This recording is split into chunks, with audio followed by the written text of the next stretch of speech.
29 December 2013 যেদিন খালেদা জিয়ার বাসার সামনে বালির ট্রাক রাখা হয়েছিল। এই দিনের বিট্রিয়াল কার? এই মির্জা আব্বাসের।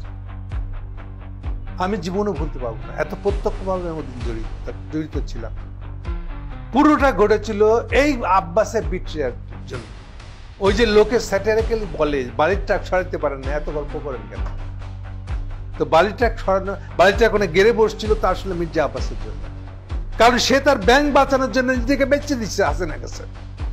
হাসিনা যেখানে 29 ডিসেম্বর দোয়া দুরুদ পড়তেছে যে আজকে তার ক্ষমতা শেষ হয়ে যায় কিনা, ঢাকায় 7 লাখের উপরে লোক জড়ো হয়ে আছে, রাস্তায় বেরোতে দেয় নাই, নামতে দেয় নাই। এই আব্বাস একসঙ্গে মেরোনোর কথা ছিল মালিবাগের রেল গেটের ওখান থেকে, 1.5 থেকে 2 ঘন্টা আটকে রাখছিল, অপেক্ষা করে রাখছিল জামাতে ইসলামের সমাবেশ মানে লোকজনদেরকে। ও কি রাস্তায় ওখানে ঘুরে ফিরে বেরোনো সম্ভব? তাও তারা অপেক্ষা করছিল। আব্বাস বলতেছে এই আসছি আমরা, ফাইনালে আসে নাই।